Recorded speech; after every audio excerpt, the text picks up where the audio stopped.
Good morning friends.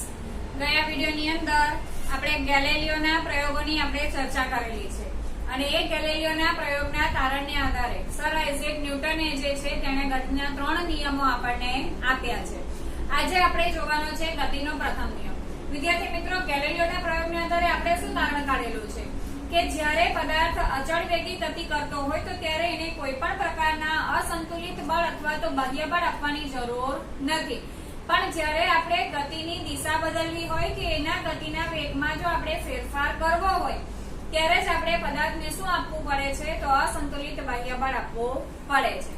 એને આધારે ગતિનો પ્રથમ નિયમ ન્યૂટને આપેલો છે કે જ્યાં સુધી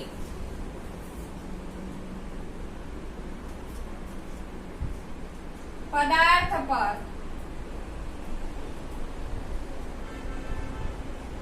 અસંતુલિત, વિદ્યાર્થી મિત્રો, અસંતુલિત આવવું જરૂરી છે. કારણ કે જો આપણે સંતુલિત બળ લગાડીએ તો પદાર્થ ખસવાનો જ નથી. એટલે આપણે હંમેશા કેવું બળ આપવું પડે? તો અસંતુલિત. જ્યાં સુધી પદાર્થ પર અસંતુલિત બાહ્ય બળ ન લાગે ત્યાં સુધી સ્થિર પદાર્થ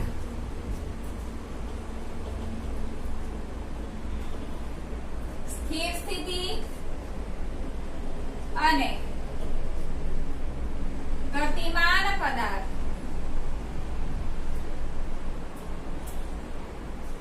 પોતાની અચળ વેગી ગતિ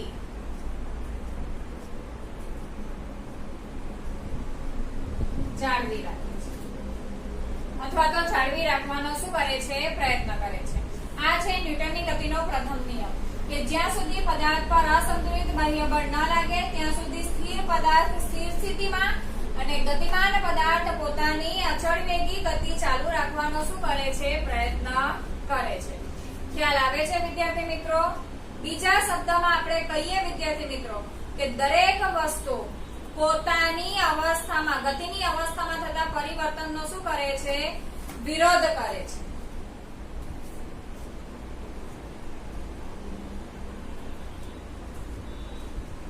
દરેક વસ્તુ પોતાની ગતિની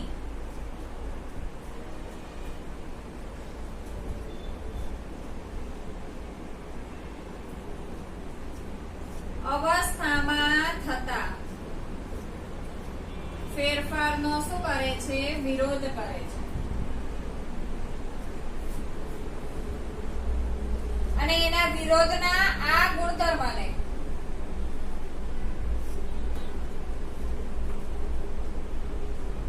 અને એની આ પ્રકૃતિને શું કહેવામાં આવે છે? જડત્વ. શું કહેવામાં આવે છે વિદ્યાર્થી મિત્રો? જડત્વ કહેવામાં આવે છે. એટલે જ ગતિના પ્રથમ નિયમને જડત્વનો નિયમ પણ કહે છે.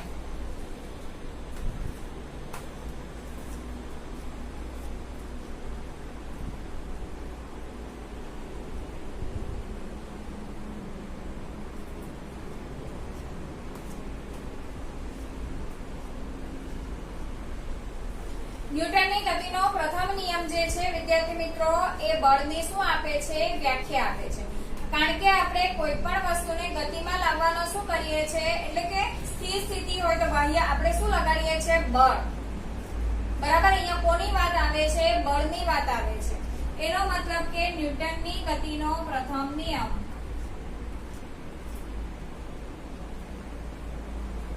બળની શું આપે છે? વ્યાખ્યા આપે છે.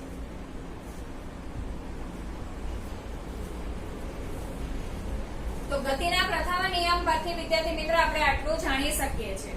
હવે આપણે જોઈએ કે આપણે કેટલાક ઉદાહરણોની ચર્ચા કરીએ કે વિદ્યાર્થી મિત્રો જ્યારે આપણે બસમાં બેઠા હોઈએ છીએ ત્યારે સીટની સાપેક્ષમાં આપણે ક્યાં બેસીએ છીએ? તો સીટ પર બેસીએ છીએ.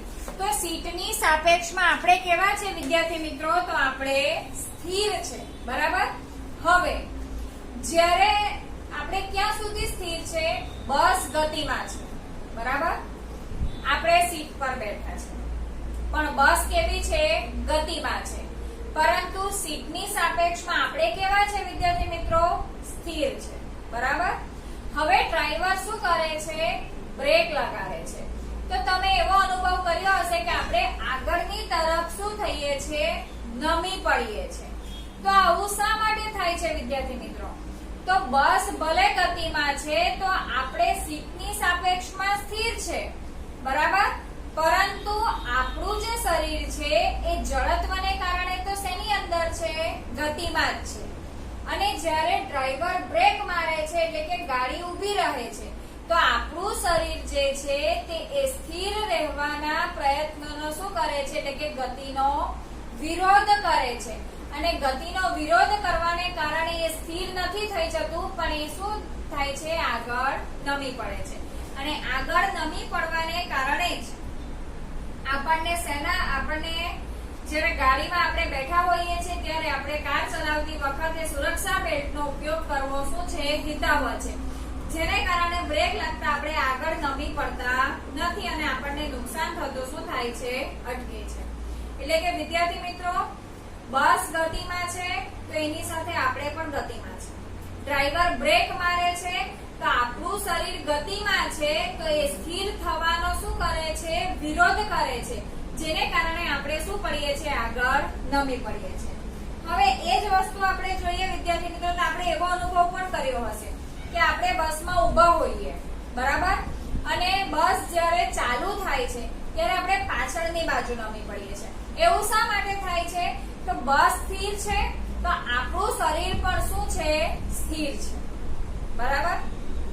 બસ ગતિમાં આવે છે તો બસના તળિયા સાથે આપણો નીચેનો ભાગ જે છે એ પણ શું આવે છે? ગતિમાં આવે છે. પરંતુ આપણું ઉપરનું શરીર જે છે તે ગતિમાં આવવાનો શું કરે છે? વિરોધ કરે છે. જેને કારણે આપણે પાછળની બાજુએ શું થઈએ છીએ? નમી પડીએ છીએ. આ બધા જ કારણો જડત્વને કારણે છે વિદ્યાર્થી મિત્રો. અને એ કારણો તમને પૂછી શકાય છે. આપણે ફક્ત આપણે એનો જે નિયમ છે મૂળ એ જો સમજી જઈએ તો એના આધારે આપણે કોઈ પણ કારણ લખી શકીએ છીએ કે જડત્વ શું કરે છે?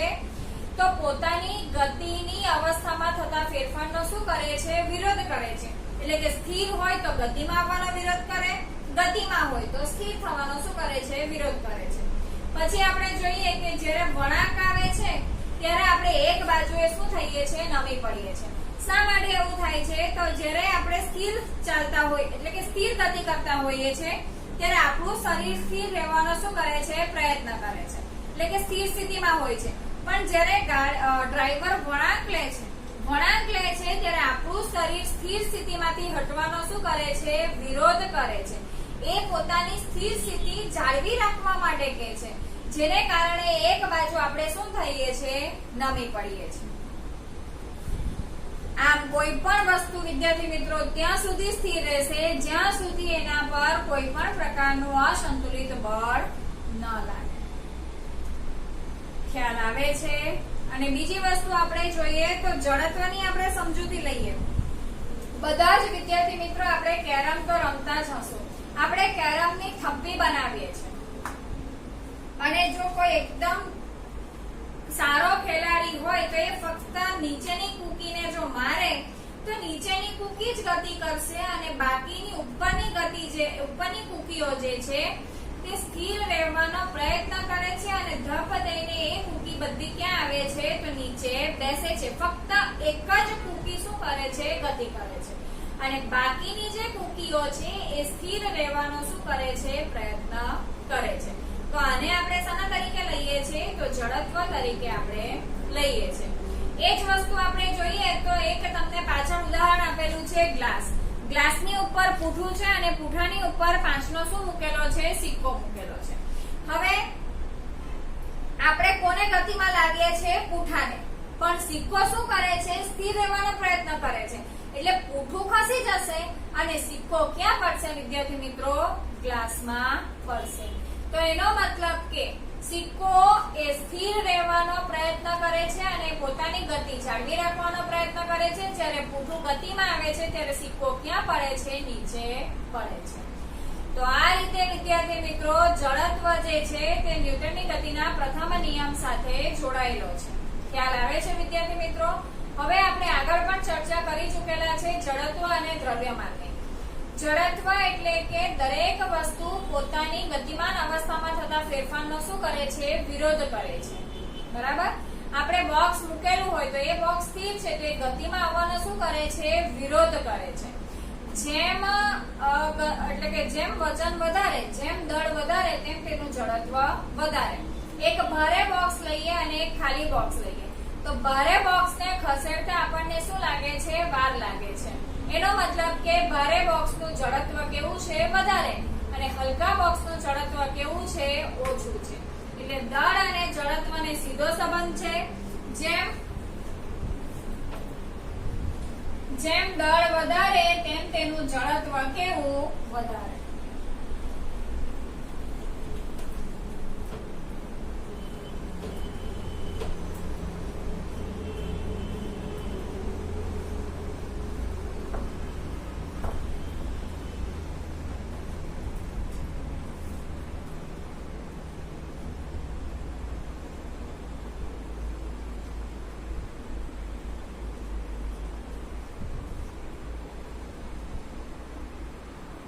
જડત્વ અને દ્રવ્યમાન.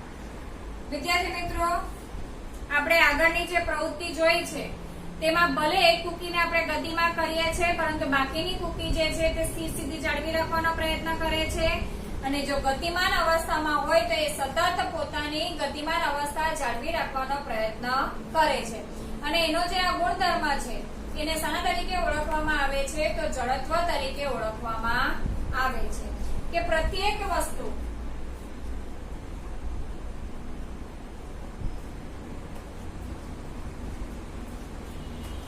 સ્થિર હોય તો સ્થિર સ્થિતિ,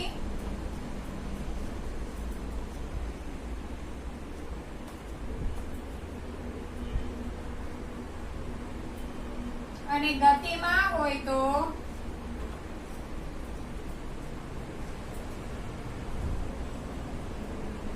ગતિમાન સ્થિતિ જાળવી રાખવાનો શું કરે છે? પ્રયત્ન કરે છે.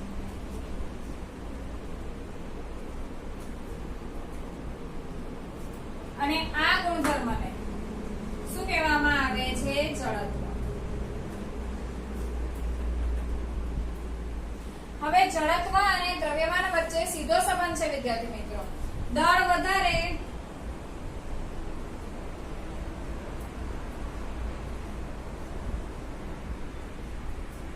તેનું જડત્વ વધુ.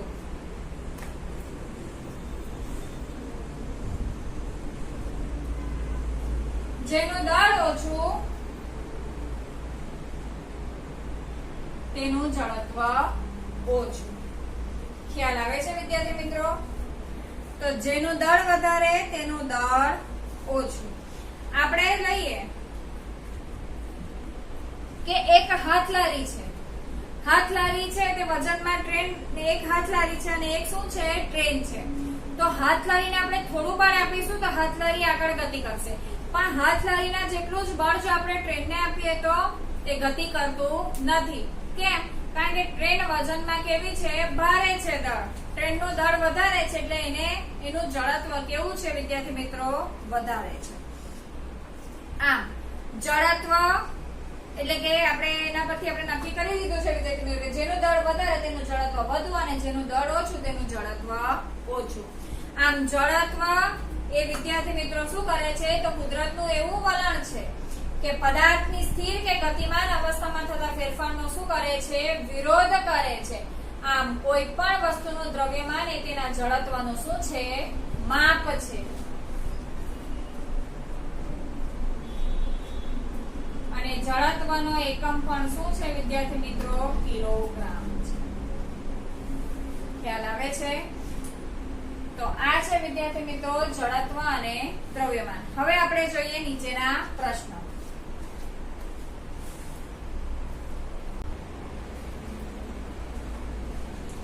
વિદ્યાર્થી મિત્રો, ન્યૂટનની ગતિનો પહેલો નિયમ જે છે તે બળની વ્યાખ્યા આપે છે.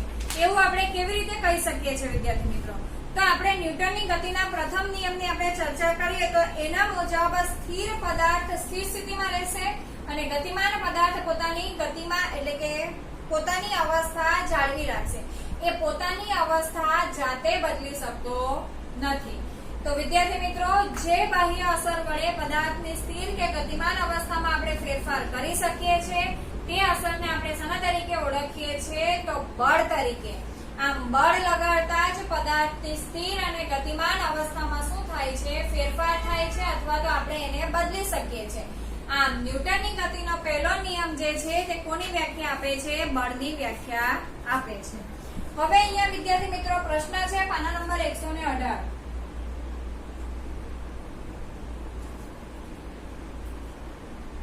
પહેલો પ્રશ્ન છે એની અંદર, નીચે પૈકી કોનું જડત્વ વધુ છે?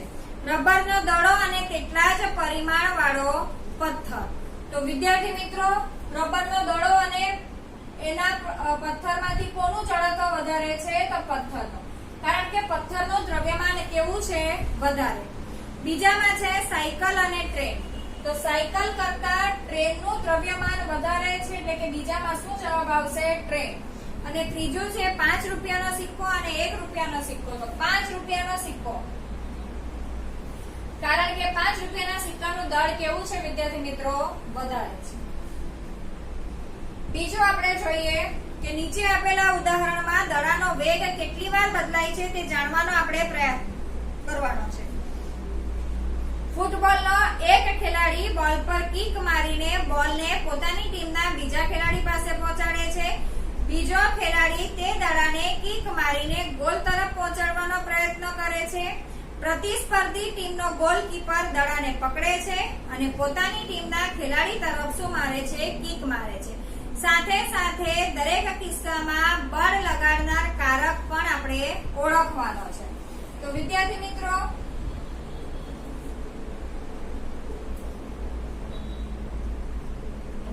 બળ લગાડનાર કારક એટલે કે કોણ બળ લગાડે છે તે।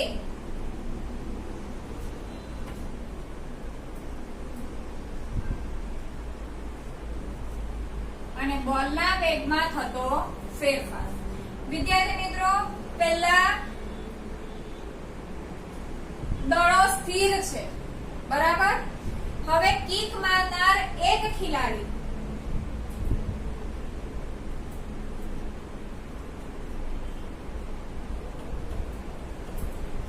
એક ખેલાડી દડાને કિક મારે છે, તો દડો જે પહેલા એનો વેગ કેવો છે? 0 છે, સ્થિર છે। તો 0 વેગથી એનો અંતિમ વેગ એટલે કે પ્રારંભિક વેગ 0 છે ને અંતિમ વેગ એનો શું થાય છે? v। એટલે કે એક ખેલાડી એટલે કે બળ લગાડનાર કારક કોણ છે? તો પહેલો ખેલાડી જે કિક મારે છે તે, અને બોલને ક્યાં લઈ જાય છે? તો 0 વેગથી અંતિમ વેગ v।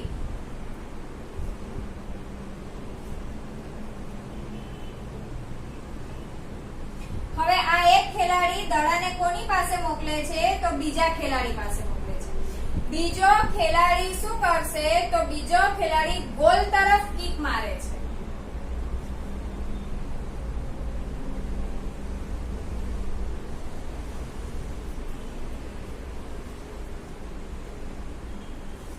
હવે એને અંતિમ વેગ v તો પ્રાપ્ત કરેલો જ છે। હવે બીજો ખેલાડી મારશે એટલે દડાના વેગમાં શું થશે? ફેરફાર થશે।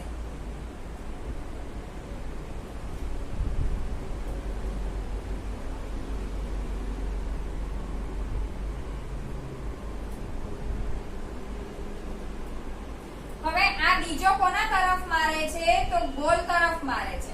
પણ ગોલ તરફ મારતા ત્રીજો ખેલાડી દડાને શું કરે છે? પકડે છે। હવે ત્રીજો ખેલાડી ગોલકીપર દડાને શું કરે છે? પકડે છે, બરાબર।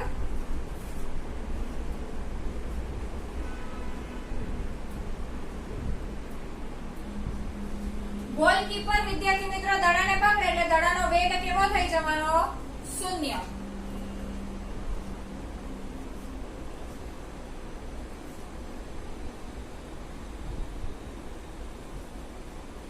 અને આપણે ચોથું કરીએ। હવે ત્રીજો ગોલકીપર એના ટીમના ખેલાડી તરફ શું કરે છે? મોકલે છે। તો એ શું કરે? ગોલકીપર પોતાના ખેલાડી તરફ કિક મારે।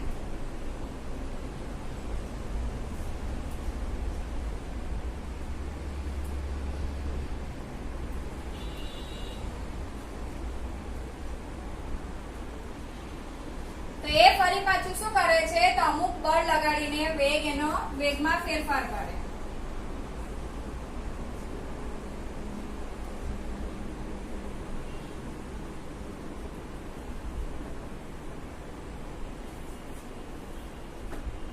ત્રીજો જોઈએ, કોઈ ઝાડની ડાળીને તીવ્રતાથી હલાવતા કેટલાક પર્ણો કેમ ડાળીમાંથી છૂટી જાય છે.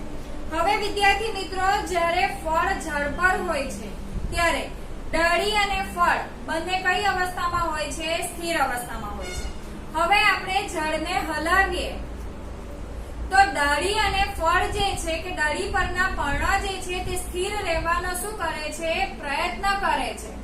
અને એટલે કે જળ હલાવીએ તો જળ સ્થિર સ્થિતિમાંથી ગતિમાં આવે, પણ જળ પરના પર્ણ અને ફળ સ્થિર રહેવાનો શું કરે છે? પ્રયત્ન કરે છે. જેને કારણે ફળ જે છે તે જળ પરથી છૂટું પડી જાય છે અને એના પર્ણ અને ફળ જે છે તે ગુરુત્વાકર્ષણ બળને કારણે ક્યાં આવે છે? નીચે આવે છે. વિદ્યાર્થી મિત્રો, આપણે ગતિશીલ બસ અચાનક અટકી જાય તો આગળ તરફ અને ઊભી રહેલી બસ અચાનક ગતિમાં આવે તો પાછળ તરફ નમી પડે છે. એ વિશે આપણે આગળ પણ ચર્ચા કરી ચૂક્યા છે. બરાબર? તો હવે આપણે નેક્સ્ટ વિડીયોની અંદર જોઈશું કે ગતિનો બીજો નિયમ. Thank you.